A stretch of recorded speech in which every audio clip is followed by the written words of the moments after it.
Flight চলাচল শুরু না হওয়ায় আজও নেপাল থেকে দেশে ফেরা হচ্ছে না জাতীয় ফুটবল দলের। জামাল তোপুরায় টিম হোটেলে নিরাপদে আছেন। সকালে জিম সেশনও করেছেন ফুটবলাররা। নিয়মিত যোগাযোগ রাখছে সরকার ও বাফুফে। বৃহস্পতিবার দলকে ফেরাতে কাজ করছে ফেডারেশন।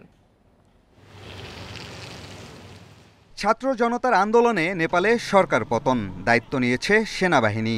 বুধবার থমথমে কাঠমান্ডু বিমানবন্দর খুলে দিলেও ফ্লাইট চলাচল শুরু হয়নি। নেপাল সফরে থাকা বাংলাদেশ ফুটবল দল আটকে গেছে। আতঙ্ক শঙ্কায় পার করেছে গত 2 দিন। এখনও টিম হোটেলে একরকম বন্দি জামাল তোপুরা।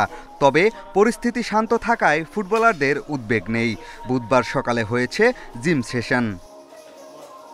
জিম সেশনটা শেষ করে আমরা দেন আমাদের অ্যাক্টিভিটিস গুলো সামনে কি হবে, সো ওইভাবে আমাদের অ্যাজ ইউজুয়াল যে একটা রুটিন থাকে টিমের, সো এই রুটিন অনুযায়ী আমরা বর্তমানে হোটেলে টাইম পাস করতেছি।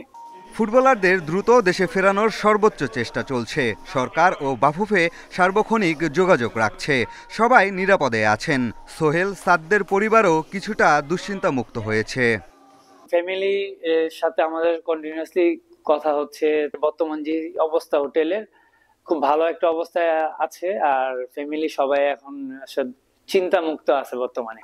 বৃহস্পতিবার দলকে নেপাল থেকে ফেরানোর আশা বাফুফের। ভবিষ্যতে বিদেশ সফর নিয়ে বাড়তি সতর্ক থাকার কথা জানিয়েছে ফেডারেশন।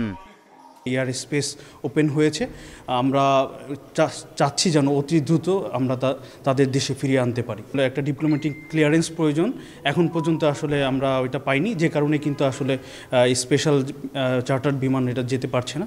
যখনই ক্লিয়ারেন্স হয়ে যাবে আমরা তাৎক্ষণিক ব্যবস্থা নিব। 2 প্রীতি ম্যাচ খেলতে 1 সপ্তাহ আগে নেপালে যায় জাতীয় দল। প্রথম ম্যাচ গোলশূন্য ড্র হয়। দেশটিতে উত্তাল পরিস্থিতির কারণে বাতিল হয় দ্বিতীয় ম্যাচ। এখন নিরাপদে দেশে ফেরার অপেক্ষা। পিয়াস সাহা, ইন্ডিপেন্ডেন্ট নিউজ, ঢাকা।